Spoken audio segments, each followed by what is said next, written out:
Welcome back to Yarn Inspirations as well as the Knit Crowd. I'm your host Mikey. Today I'm going to show you how to do SSP, the Slip Slip Purl. So what we want to do is that we want to transfer these stitches onto the other needle with doing 2 slip stitches and then a purl, which puts those two together. So you're going to think it doesn't make sense at first, but just watch what you have to do first. So you have to slip stitch knitwise first. So you're going to insert your knitting needle as if you're going to knit, just like you see this one's in the back, and slide off, and then you're going to go into the next one and do the same thing and slide off.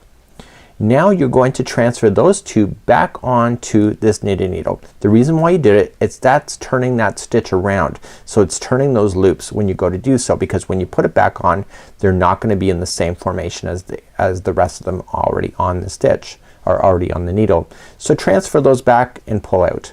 So to do a purl, then move that yarn forward and then purl those two together. Okay, and just like so.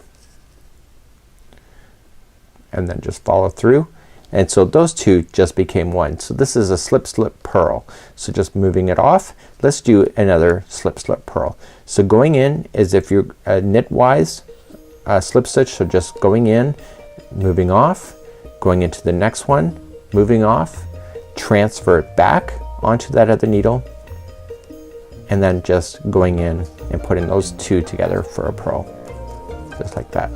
So that is an SSP slip slip purl in order to putting 2 stitches into one, just like you see here. Until next time, I'm Mikey on behalf of Yarn Inspirations as well as the Knit Crowd. We'll see you again real soon. Bye bye.